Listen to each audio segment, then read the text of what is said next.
Heart attack రాకుండా ఉండాలంటే నేను ఇప్పుడు చెప్పే ఈ 5 రకాల ఆహార పదార్థాలను తీసుకోకండి.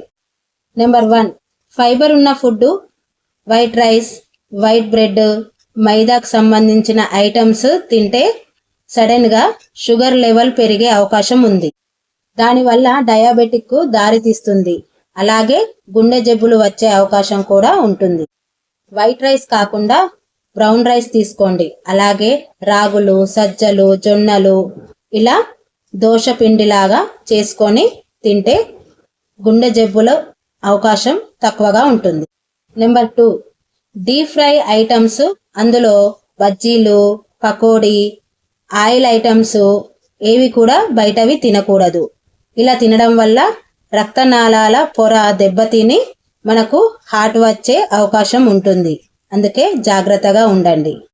నెంబర్ 3, కూల్ డ్రింక్స్ అని, ఎనర్జెటిక్ డ్రింక్స్ అని, రస్నా ప్యాకెట్లని బయటవి ఊకే తరచు తీసుకుంటే మన హార్ట్ డేంజర్లో ఉందని అర్థం. దీనితో ఇన్సులిన్ లెవెల్ పెరిగి లావుగా పెరిగి మన హార్ట్ డేంజర్లో పడుతుంది. నెంబర్ 4, మాంసం ఎక్కువగా తినడం వల్ల క్యాన్సర్ వస్తుంది. అలాగే హార్ట్ స్ట్రోక్ వచ్చే అవకాశం కూడా ఉంటుంది. Number 5, bakery items, deep fry items, noodles, Maggi ఇలాంటివి క్యాలరీస్ పెరిగేటివి తింటే మాత్రం హార్ట్ వచ్చే ప్రాబ్లం ఉంటుంది. కాస్త మీ గుండెను జాగ్రత్తగా ఉంచుకోండి. ఇలాంటి వాటికి దూరంగానే ఉండండి.